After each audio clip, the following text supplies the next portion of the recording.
CNN, BBC, France 24. I'm watching you all. I'm recording every lie. I'm archiving every distortion. I am Ibrahim Traoré, and today I'm pulling off your masks. Yes, you heard correctly.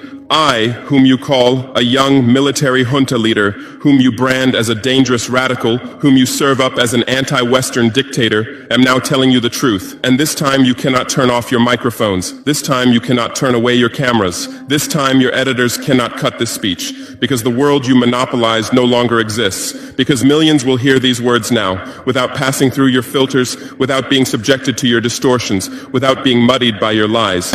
I am 34 years old. Every day of my life, I grew up with your lies. As a child, I would watch Africa on television. Always the same images. Children with flies, dry lands, weapons, death. This is Africa, they told us.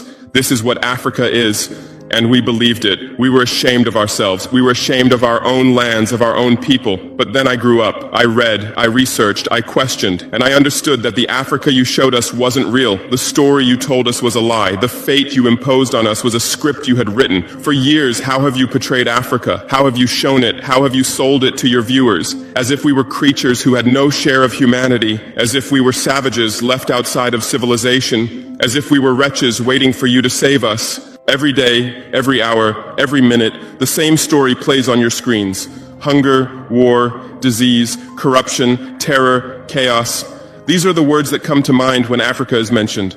In your Africa dictionary, there are no other words. No hope, no success, no development, no resistance, no honor, no pride, no victory. So I ask you, New York Times, Washington Post, Guardian, Le Monde, have you ever made Africa's successes your headlines? How many times have you written about Rwanda's technology miracle? How many times have you shown Ethiopia's reforestation project? How many times have you praised Botswana's democratic success? How many times have you described Kenya's entrepreneurial ecosystem? No, because these don't fit your scenario. Your Africa cannot be successful. It cannot, because then how will you legitimize your exploitation? If it's not in need of help, how will you intervene? If it's not backward, how will you look down on it? Have you ever asked yourselves, has any editor sitting at their desk, any news director in a meeting, any columnist at their keyboard ever thought, why are the people of the world's richest lands poor? Here are the numbers for you, real numbers. Africa owns 70% of the world's cobalt reserves. Your cell phone, your computer, your electric car won't work without cobalt. This cobalt comes from Congo, but Congolese can't afford cell phones. Africa owns 90% of the world's platinum reserves. Catalytic converters, electronic devices, medical implants, they all need platinum. This platinum comes from South Africa, but South Africans are crushed by unemployment. Africa provides 30% of the world's gold production. Mali, Burkina Faso, Ghana, Tanzania. Gold flows like rivers from our lands. But our people swim in poverty. Africa supplies 65% of the world's diamond production. Botswana, Angola, Congo, Sierra Leone, billions of dollars worth of diamonds are extracted, but our miners live on $1 a day. Africa owns 35% of the world's uranium reserves. Niger, Namibia, South Africa. Nuclear plants run on our uranium. Paris lights burn with our uranium, but our villages have no electricity. And you still ask, why is Africa poor? No, the right question is, how was Africa kept poor while being so rich? Here's your answer. Colonialism didn't end. It changed shape. You used to come and occupy our lands. Now you come and establish companies. You used to take by force. Now you make agreements. You used to rule with the whip. Now you rule with credit. Let me give you concrete examples. With numbers, names, dates, but you'll never write about these. Glencore, Swiss-based mining giant, extracting cobalt in Congo. 2022 revenue, $256 billion. Tax paid to Congo, $500 million. That's 0.2%. Is this justice? Rio Tinto, British-Australian mining giant, extracting bauxite in Guinea, 20 million tons annually. What's left for Guinea? Environmental pollution and cancer. Total, now Total Energies, French oil giant, extracting oil in Angola, Nigeria, Congo.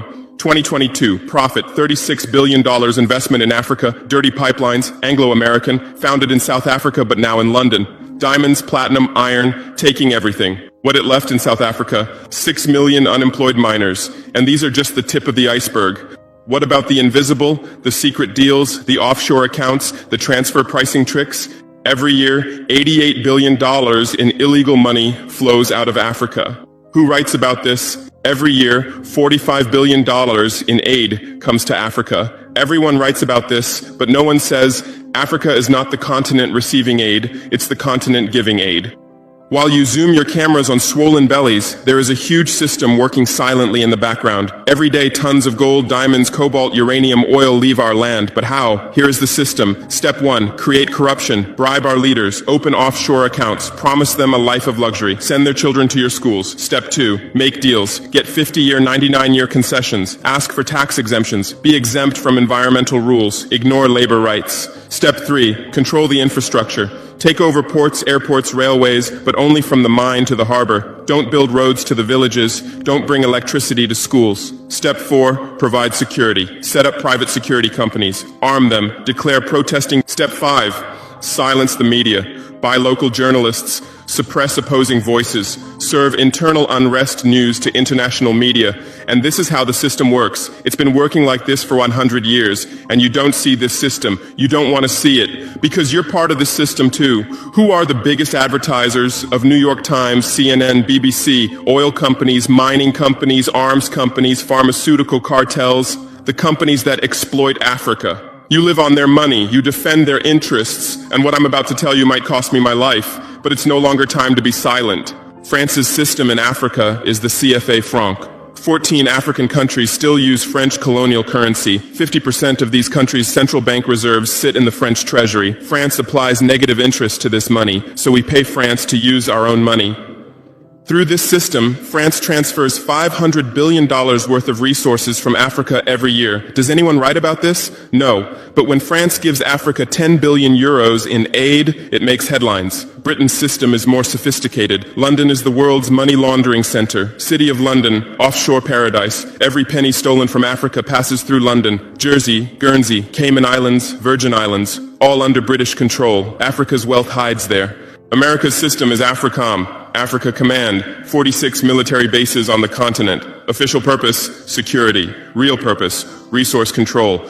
Drones in our airspace every day, listening devices everywhere. They say fighting terrorism, but it's not terrorists. It's people's leaders who are targeted. China is the new player, says win-win, builds infrastructure, gives credit, but in exchange for what? 99-year port concessions, mining rights, agricultural lands, debt trap diplomacy, ask Sri Lanka, ask Zambia, and you write about none of this. Why? Because you're not free press. You're corporate press. Your bosses are billionaires. Jeff Bezos bought Washington Post. Why? For love of journalism? Rupert Murdoch's media empire, Fox News, Wall Street Journal, The Sun, The Times, all from the same hand, all giving the same message. West is good, others are bad. Carlos Slim is the largest shareholder of New York Times, Mexican billionaire. Where's his wealth from? Monopolized telecommunications, got rich off Latin America's back, now controls America's most respected newspaper. And you claim to do independent journalism? Who are your editors? Which schools did they graduate from? Harvard, Yale, Oxford, Cambridge?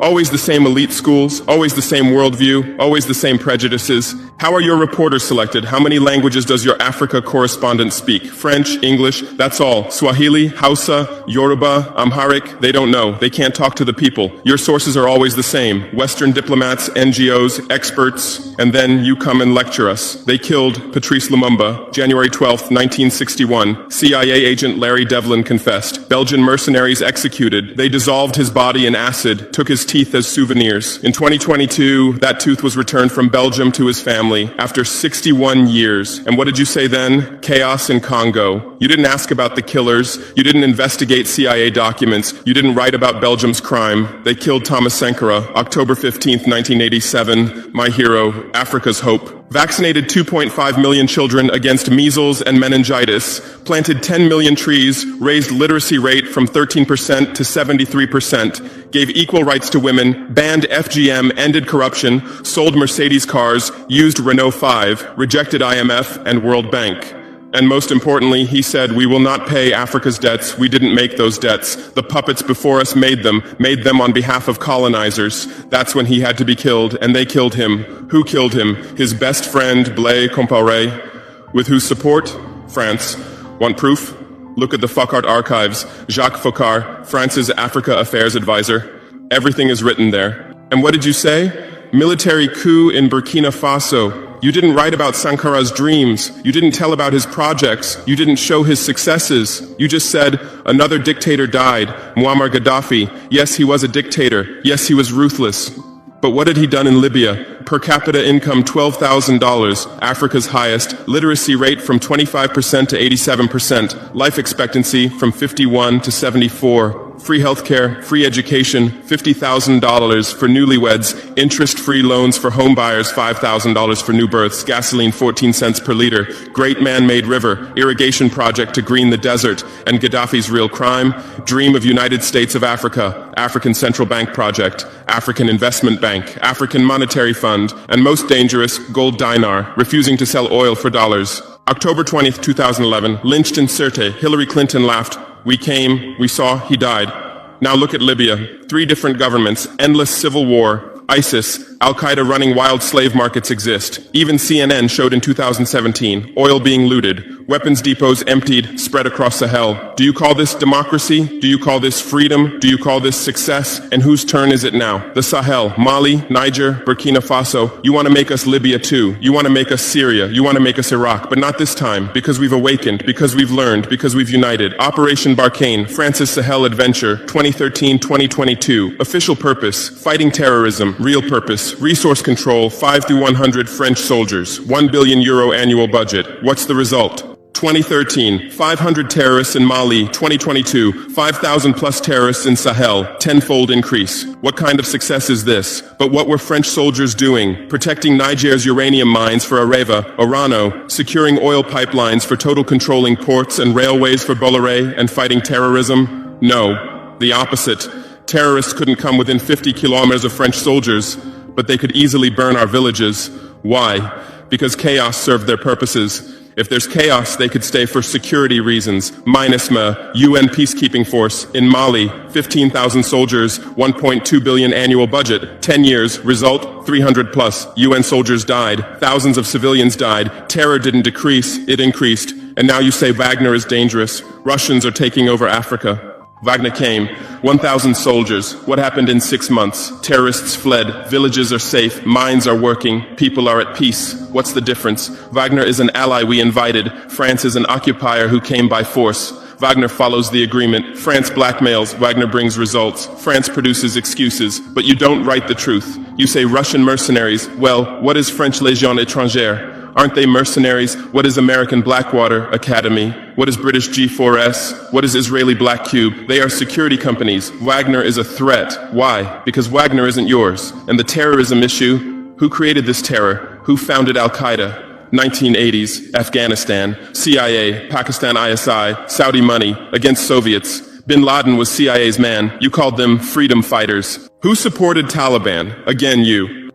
Heroic mujahideen against Soviet occupation. You gave weapons, gave money, gave training, then you lost control. How was ISIS born? 2003, Iraq invasion. You toppled Saddam. You disbanded the army. You banned Ba'ath Party. You tortured in Abu Ghraib, and those people became ISIS. Then Syria. You said Assad must go. You said moderate rebels. You gave weapons. Those weapons went to ISIS, went to al-Nusra. You destroyed Libya. Who looted Gaddafi's weapon depots? Where did those weapons go? To Mali, to Niger, to Burkina Faso, to Nigeria, to Chad? Who strengthened Boko Haram? In 2009, Nigerian police killed their leader Mohammed Yusuf. Extrajudicial execution. What did you say? Nothing. Where were your human rights organizations? Silent. Then revenge started. Boko Haram radicalized. But where did they find weapons? From Libya that you destroyed. And now you come to lecture us about fighting terrorism. You're helping us clean up the monsters you created? No, we've seen the game now. Terror is your Trojan horse. You come with the excuse of terror, you stay, you exploit. But it's over now. We'll provide our own security, we'll fight with our own methods, and we'll win. Because we are the children of this land. We know this land, we know these people. We can distinguish terrorist from villager. We don't fight from drones, from satellites, from 10,000 kilometers away like you. And we're winning. In Mali, in Niger, in Burkina Faso, terror is ending. Villages are safe. People are hopeful. Because now our own army, our own police are fighting, not for foreigners, but for the people. but you can't digest this. You say democratic backsliding. You say human rights violations. Which democracy? Which human rights? How many people are detained without trial in Guantanamo? What happened in Abu Ghraib? Who did you kill in Bagram? Who did you torture in CIA's black sites? Why is Julian Assange in prison for exposing your war crimes? Why did Chelsea Manning spend years in prison for leaking the truth? Why is Edward Snowden a fugitive for revealing you spy on everyone? And you lecture us about human rights.